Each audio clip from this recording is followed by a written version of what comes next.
प्रणाम दोस्तों, स्वागत है आपका जीवन यात्रा में। दोस्तों, एक ऐसी स्थिति जो पूर्ण स्वतंत्रता और आनंद का अनुभव कराती है, जहाँ मैं और मेरा दोनों भेद मिट जाते हैं, मोह ममत्व का भाव नष्ट हो जाता है, जहाँ सिर्फ आनंद शेष रह जाता है, वही हमारा स्वरूप है। इसलिए हर जीव, चाहे वो पशु, कीट पतंग आदि ही क्यों ना हो, केवल आनंद ही चाहता है, क्योंकि वही उसका स्वरूप है।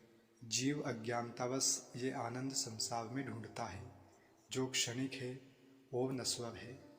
संसार का नियम है, सुख है तो दुख भी है। दोनों एक दूसरे के बाद अंधकार और प्रकाश की तरह जीवन में आते जाते रहते हैं। जब सुख आता है तो मनुष्य नाचने लगता है, कूदने लगता है, अहंकार उसे पकड़ लेता है। लेकिन जब दुख आता है, मनुष्य रोने लगता है, निराश हो जाता है, मायूस हो जाता है। दुख उसे बहुत पीड़ा देता है, क्योंकि उसके मन का अटैचमेंट संसार से है। इसलिए सुख और दुख दोनों उसे प्रभावित करते हैं।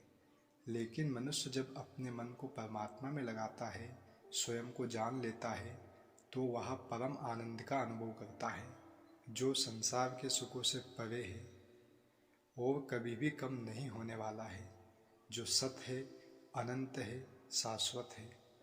यह आनंद मनुष्य को तभी मिल सकता है जब उसे संसार से वैराग्य हो जाए, उसे ये पूर्ण विश्वास हो जाए कि संसार में सुख नहीं है, असली सुख भीतर है। तभी घटना घट सकती है।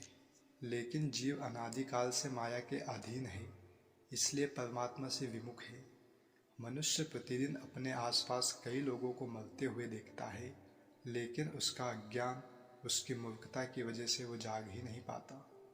उसे प्रतिदिन क्षणिक वैराग्य भी होता है। जब संसार या संसार के लोगों से उसे दुख मिलता है, उसे संसार से वैराग्य हो जाता है। लेकिन जैसे एक कुत्ते को कोई डंडा मारता है, कुत्ता चिल्लाता हुआ दूर जाकर गुस्से से उस आदमी को देखता है, लेकिन जब वह आदमी पुनः उसे रोटी का टुकड़ा दिखाता है, कुत्ता अपनी मार को भूलकर पूंछ हिलाता हुआ वापस आ जाता है।